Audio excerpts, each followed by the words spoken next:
Bonjour à tous et bienvenue sur ma chaîne Passion Tintin. Ça fait très longtemps que j'avais pas posté de vidéo et ça me manque, donc j'ai décidé de relancer cette chaîne et j'ai également pu interagir avec certains d'entre vous sur notre passion commune, sur ce petit reporter qui est Tintin. Et du coup, j'ai eu envie en ce début du mois de septembre de relancer mes vidéos sur cette chaîne. Et donc pour cette première vidéo 2023-2024, j'ai décidé de vous présenter un élément de ma collection qui est, comme vous pouvez le voir, Rackham le Rouge. Donc en fait, il s'agit d'un personnage en plastique qui date de 2011 et qui était offert lors de l'achat d'un Happy Meal de chez McDonald's. Donc il est en matière plastique avec sa cape rouge bien sûr, ses bottes rouges et les plumes sur son chapeau. On retrouve un détail ici de tête de mort en blanc sur sa cape rouge et également sur sa ceinture. Voilà. Donc une petite particularité que j'ai jamais démontée. Ici, il y a deux vis. Je ne sais pas si certains d'entre vous l'ont déjà démonté. Moi, je ne l'ai jamais démonté de peur de l'abîmer. Donc je l'ai laissé comme ça. Peut-être que dedans, il y a le secret de Rackham le Rouge, ou un des secrets de Rackham le Rouge, je ne sais pas. Bref, il est toujours comme ça. Je l'ai laissé comme ça. Donc il est rigide, sauf ce bras qui semble articulé. Alors je ne sais pas si c'est parce que le mien a un petit défaut et que le bras bouge, ou si ce bras est réellement articulé et qu'on puisse le monter en haut, en bas. Donc dites-moi dans vos commentaires si vous avez cet élément, enfin ce personnage, et si vous avez déjà bougé le bras plus que ça. Moi j'ai jamais osé de peur de l'abîmer et ça force un peu, donc j'ai pas voulu aller plus loin ni en haut ni en bas. Donc voilà, donc, très joli.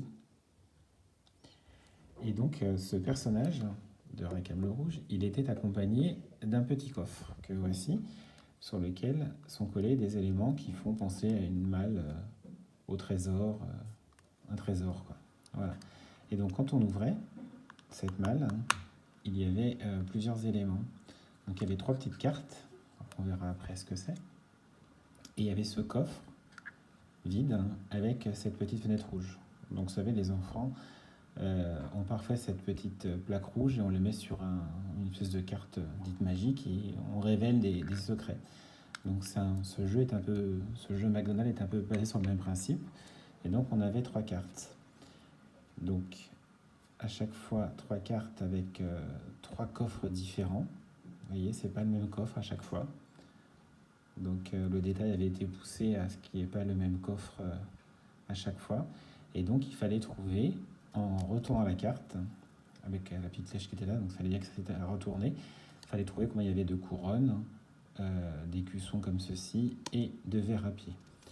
Donc on va regarder ensemble, on va commencer par les verres à pied. Donc ceux qui l'ont doivent le savoir, mais combien y avait-il de verres à pied?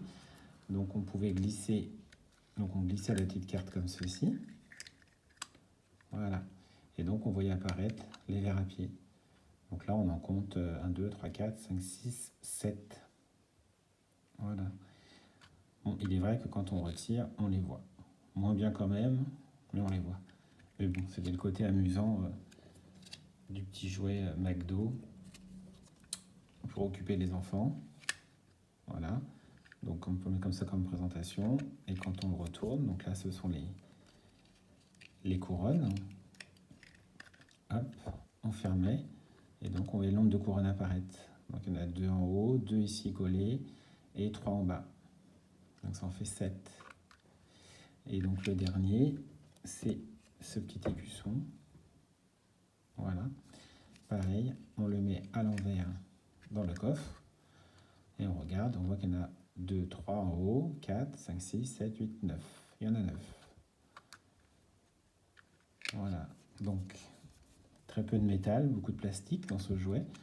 Donc les seules parties métalliques, c'est la charnière du coffre qu'on retrouve ici.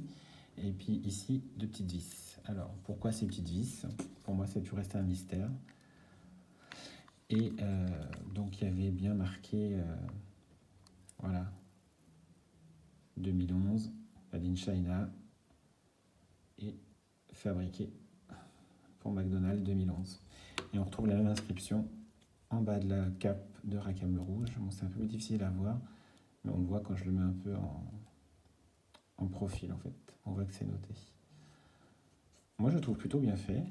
Le visage est plutôt bien fait. Il reflète pas mal le personnage du dessin animé et son côté méchant. Voilà.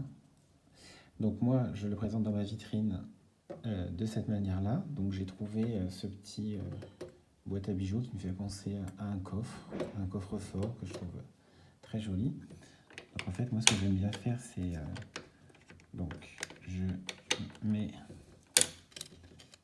range plutôt les petites cartes pour pas les abîmer dans le coffre. Ce coffre,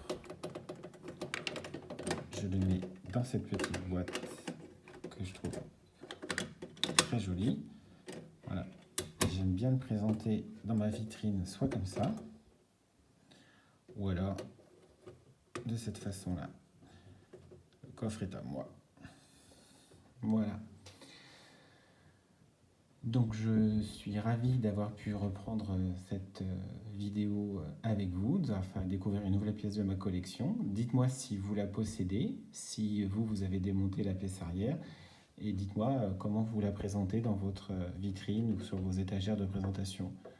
Voilà, moi j'aime bien ces deux façons-là. Soit comme ça, soit avec le coffre ouvert, parce que quand on mettait le coffre à côté, voilà, c'était plutôt comme ça. Et moi j'aime bien cette boîte.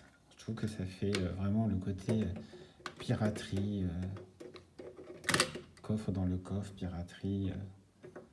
Voilà, Rackham le Rouge aimait bien l'argent. Voilà, en vous souhaitant une bonne semaine et je vous dis à très bientôt sur Passion Tintin.